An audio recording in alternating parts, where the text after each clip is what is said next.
What's going on, guys? It's Greg here, aka New York Prepper, and I wanted to just do a video on this power outage that I'm going through right now. So in my area, the power just went out, and I just called the power company and they said there's at least 20,000 customers without power. So pretty much most of my county is without power.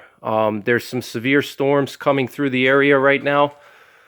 You can see it's pretty dark outside. My basement is pretty much pitch black. You can't see anything. I have a flashlight with me right now. It's totally dark in here because of the storm. You can see it's pretty much pitch black. Without the flashlight, I wouldn't be able to see anything here. So, but I want to just show you guys the storm outside. It's thundering right now. The power's been out for like 30 minutes. The rain is starting. You guys can see that the rain is coming down here. And one of my neighbor's generators is on. He has an automatic standby generator.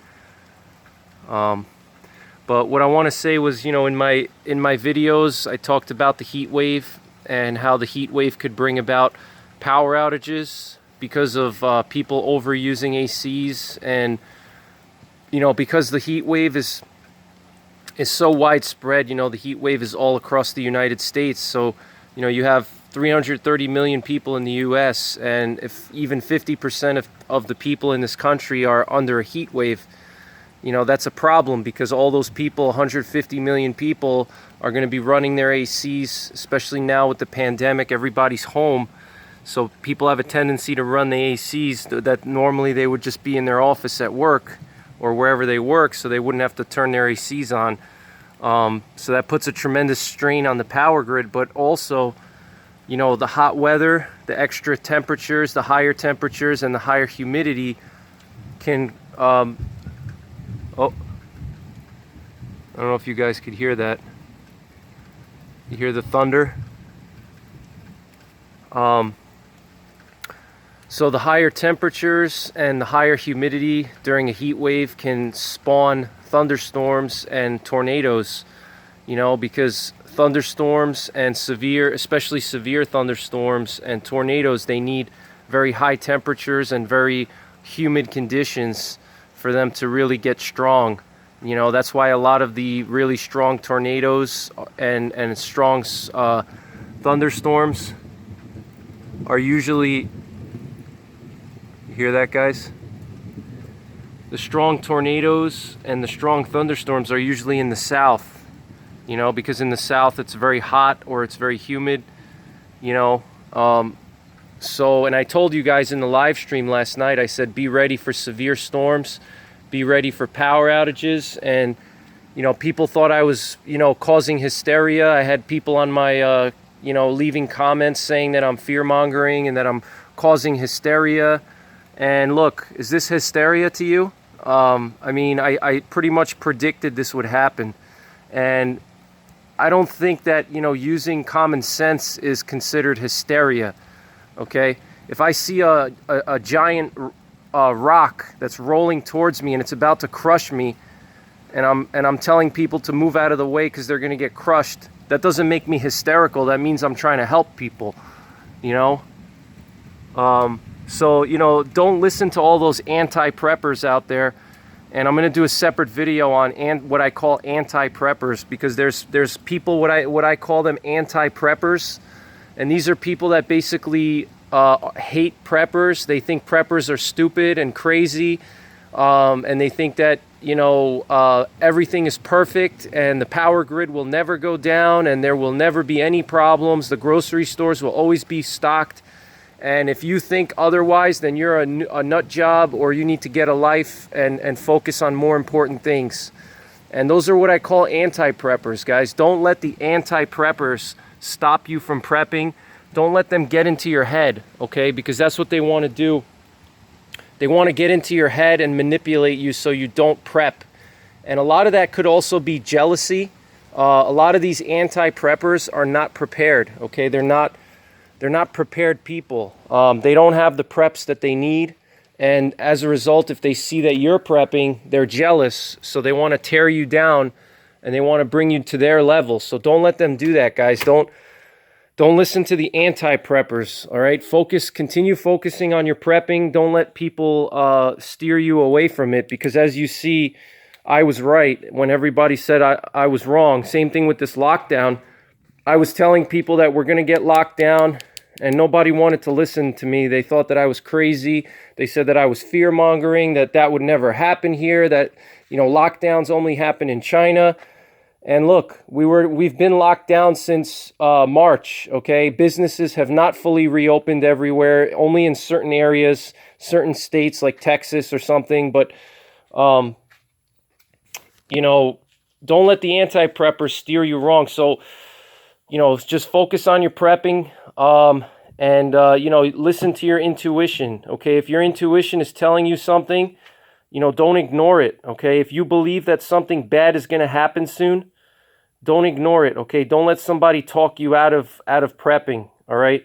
So I want to just quickly talk about power outages and basic necessities. Here we have a police scanner here. Let's hear what they're saying.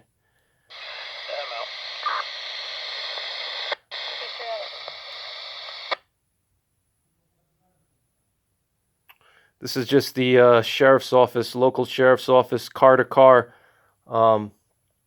They're just communicating with the dispatcher, but it's not the dispatch. This is just the deputies communicating with the dispatcher. So essential power outage gear that you guys want to have is you want to have a ham radio or some type of a police scanner. Police scanners are really good to have because you can listen to public safety frequencies.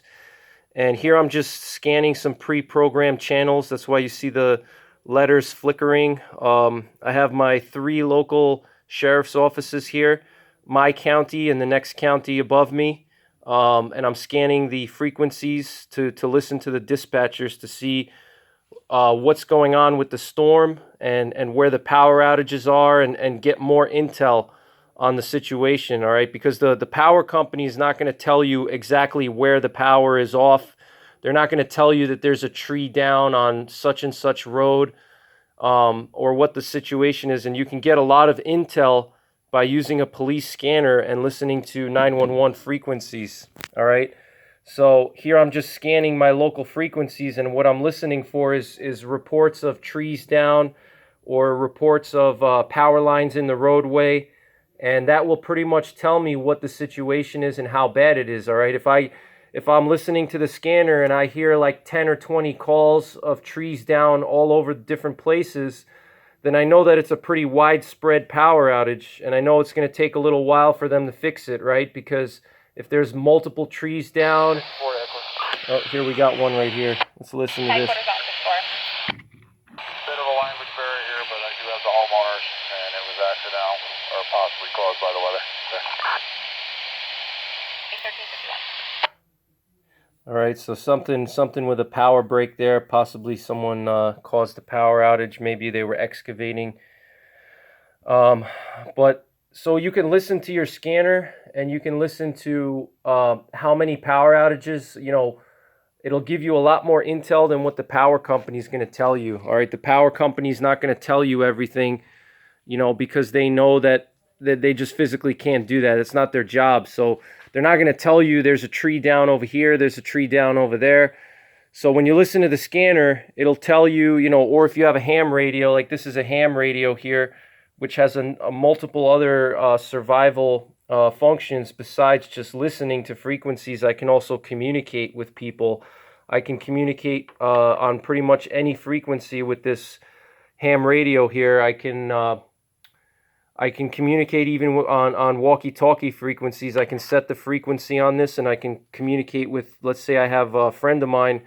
I actually have a friend of mine just down the road, and he's got, his name's Anthony. You've probably seen him on some of my videos. And he's got a Motorola two-way radio, and I looked up the frequency for the two-way radio that he has, and I just plugged it into my ham radio, and I can now talk to him on his two-way. So, you know, ham radios are very useful for a power outage, but a police scanner is invaluable because you can listen to public safety and you can see what's actually causing the power outage. Is it just one tree down, or are there 30 trees down? It'll kind of give you a, it'll kind of give you an understanding of how bad the situation is, basically. So, and it'll give you more intel. So ham radio and police scanner are critical. If a ham radio is better than a scanner, because a scanner you can only listen, but a ham radio you can also talk into it. So you have extra functionality versus a scanner you can only listen to frequencies. So that's why I recommend a good quality ham radio like this Yaesu VX6R, which is a submersible, waterproof, rugged ham radio. It's a little bit pricey, but it's worth it.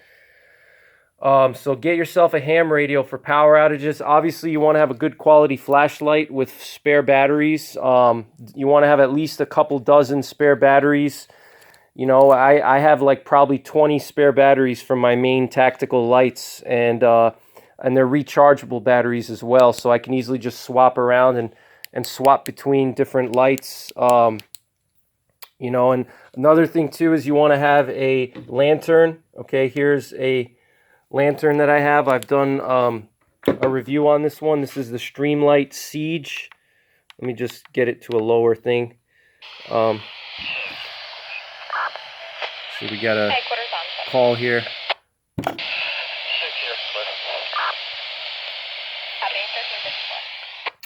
All right, so here I have a Streamlight Siege. Let me see if I can show you guys what that looks like here. This is my Streamlight Siege. All right, very affordable and very good tool for a power outage. You got three different you got high, medium, and low. And then you also have a red mode, which is, I personally prefer the red mode because it conserves battery life. And it also reduces your visual signature. So if it's SHTF, you know, if it's like a prolonged power outage, let's say there's a hurricane and you know that the power's not coming back for a couple of days, the red light is better for your visual purple. Okay, they call it your visual purple. It's the spectrum, the electromagnetic spectrum that your eyes can see different things. And for some reason, red light in human beings, red light doesn't affect our visual purple. It doesn't affect our night vision, our rods or whatever, rods and cones in our eyes. So what that means is that I could be in pitch black dark and I can turn this red light on and it's not going to affect my night vision. All right. Versus if I turn on this bright white light, all right, that's going to kill my night vision. And the human eye is not designed for dark. Okay. The human eye is designed for daylight, so it takes up to 30 minutes for our eyes to fully adjust to dark conditions, all right? So all it takes is, if you're 30 minutes, you know, it takes you 30 minutes to adjust your eyes, and then what you do is you turn your flashlight on like this, you've just destroyed that all your night vision that your body spent 30 minutes adjusting, your eyes took 30 minutes to adjust, and now all you do is just push this light on, and now you just lost all your night vision, all right? So, and you're back to square one, and you got to wait another 30 minutes to be fully adjusted. Obviously, you know, drinking carrot juice and eating carrots or taking vitamin A will help with night vision, but it still takes a while for your eyes to adjust. So if it's a long-term SHTF situation, having a red lantern like this can really conserve your night vision. But not only that, you know, obviously you want to conserve your night vision for tactical reasons, okay? If you have to defend your house, defend your property, protect your family, wherever you live, you know, there may be a chance that there may be burglars and criminals that try to take advantage of the power outage. They may try to go out and steal stuff. You know, in my area, there's times where we have power outages for a couple of days, and people will go around and steal generators. You know, you just never know what can happen. So, you know, you always have to consider security in a power outage. You have to consider securing your house, protecting your family. That's number one. So, you know, having a red light will help with your tactics and your security by preserving night vision. And another thing too is it reduces your visual signature. So if, let's say, like I'm a burglar and I'm scouting around different houses, you know, it's much harder to see this red light from a long distance. it doesn't, I'm not giving away my position with this red light, okay? If I have this red light, let's say in a room somewhere, you know, let's say it's like a bedroom, I have that red light on the ground, you know, from a long distance away, if somebody's looking through your windows to see if you're inside, that red light is not going to really stick out that much, all right? You really have to be close to a house and really close to be able to see this red light, you know? Because it's so faint. It's the lumens on this is only like 15 lumens, and because it's red, it's just not that bright, you know. So, like here, for example, if let's say I put this on the ground behind this humidifier, you can see from behind. If I was a burglar and I'm walking by a house, you know, I would see a little bit of a red light like that. All right, it's a little bit harder to see, you know, versus if I have it on white light, and I'll show you the white light real quick. All right, if I have a white light, it's going to light up your position like a Christmas tree. All right, white light stands out to the human eye. Anything white, okay, white colors are known. They've done tests on white colors. White colors stand out the best to the human eye. That's why gun sights are made with white paint, all right, because white stands out. It stands out to the human eye. So if I had this in a bedroom right now, this white light, and there's a bad guy, you know, canvassing the neighborhood, and he's looking for people to steal from, or he's looking to rape people or kill people, whatever is on his mind, or burn things down, you know, this white light is going to give away my position, and it's going to show the burglar that, you know, there may be someone there, and depending on what they want to do, you know, if they want to cause you harm, that may be attractive to them. They may want to try to harm you, you know, for whatever reason. So the red light is a low vis, you know, it's low visibility. It doesn't stand out as much. And that's why the red light is superior. And, you know, just having a lantern is good, you know, obviously, and a flashlight is important, obviously, because if, you know, tactical purposes, if you have to light up an area and scan an area, let's say I heard a noise over here in this corner and I want to see if there's a bad guy, you know, you need to have a good light. So 3 things that I consider essential: good solid tactical light, a lantern with red light, okay, if you can get one. And like I said, this is the Streamlight Siege. You can get it for like probably, I don't know, $40. And it has the red light. It also has this SOS mode. Let me see if I could show you. So you can signal people if you want also. All right. And then obviously the ham radio and the scanner, which I consider essential for intel purposes and communication. Let's just listen to the scanner here. I thought I heard some. 4-5, tree down blocking the roadway. Intersection of Titusville Road and Chestnut Ridge Road. Tree down blocking the roadway. 2K45 responding, 1402, 1453. All right, so that was the, they just said the state police were responding. 2K is the troop, the New York State Police troop that's over here. That's their division. So tree down blocking roadway, see, so it's already coming in. 2K51. K51 to 911. You can show that tree removed from the roadway. No more obstruction. All right, so this gives me good intel now. K51, just confirm this is a Titusville and Chestnut Ridge Road tree. That's affirmative, over by the Apple Valley Plaza. Copy. 2K45, stop direct. All right, so they're saying that the tree just got removed. There was a tree blocking the roadway.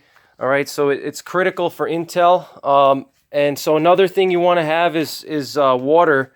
You want to have spare water. Let me get my flashlight here because the red light won't show up on the camera. So let me just do this real quick. Sorry, guys. All right, so you want to have water. All right, spare water is essential. If you can't store spare water, you want to at least have containers like these 5-gallon military spec water jugs. You can even use these for fuel if you want. If you really had to, you could use this for gasoline. It's not it may leak out or something, but you know, worst case scenario, you could use this for fuel also. But I have these 5-gallon jugs here that I can refuel or refill, you know, and you know, I can go to my local river, which is just down the road. I have a stream. Actually, it's a river. It's a pretty big river. It's about a quarter of a mile from my house. It's a drinking water. It's a New York City drinking water river. So it's clean. It's clean water.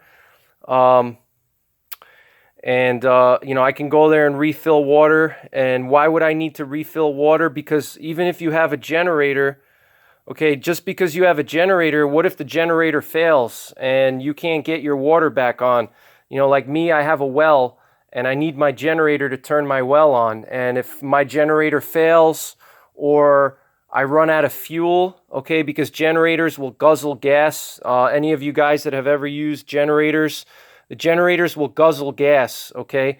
So you can't rely on a generator necessarily because your generator will run out of fuel pretty quickly, and there's only so much fuel that you can store, you know, without risking burning down your house. You know, you can't store 50 gallons or 100 gallons of gas in your house because, you know, if something happens, you're going to burn your house down. There's going to be an explosion. So, you know, realistically, you can't store like more than 10 or 20 gallons at home because it's a risk, and generators will guzzle through gas, guys. So you can't rely on your generator. You know, you need to have alternative survival means to get basic things that you need to survive, like water, okay? All vehicles removed from roadway. One transported to back to the hospital for further evaluation. Somebody just got transported to the hospital for evaluation. Clear vehicles removed. Fish transported 140614. So maybe they got hit by the tree when it fell. So, you know, you can't rely on your generator because a generator is a mechanical device, okay? And generators can fail, okay? You can run out of fuel. They could break down. They can overheat. You know, if you're running the generator a lot, the generator can overheat. You need to do an oil change on the generators. You got to maintain them. It's just like a car. You know, just like any of you guys that drive, you know that your car breaks down periodically and you got to go to the mechanic. That's just the way it is. And generators, you know, do the same thing. You know, generators will break down, and you know, you can't rely on any mechanical device. So you want to have something to gather water and ways to boil water, because you're going to need water to bathe, you're going to need water to drink, you're going to need water to clean things, clean your dishes. You need to have water, you know, you need to have water. So having containers is a good thing, because you need to, if you need to get water, you know, if all you have are like empty water bottles or empty 1-gallon water jugs, you know how many trips you're gonna need to make to get that water? You're gonna have to make like 100 trips back and forth to your local pond or your local water source. You know, and having like a big water jug can really make life a lot easier in an emergency situation. So you can easily transport 10, 20, 30 gallons in one trip. And, you know, that could be your drinking water for a whole week, you know, and you could use some of that to bathe with or to wash your clothing. You can wash your clothing with it, okay? So right now it's just rain. There's no wind yet.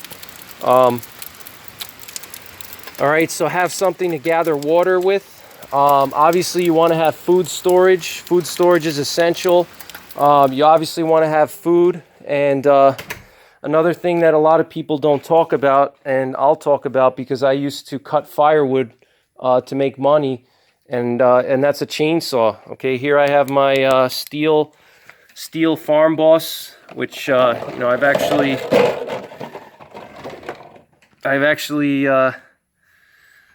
this, as you can see, it's quite beat up a little bit here. It's seen a lot of use, but this is the Farm Boss. All right, so having a good quality chainsaw is important, because if there's a tree that's blocking a road in your area, you may have to cut that tree.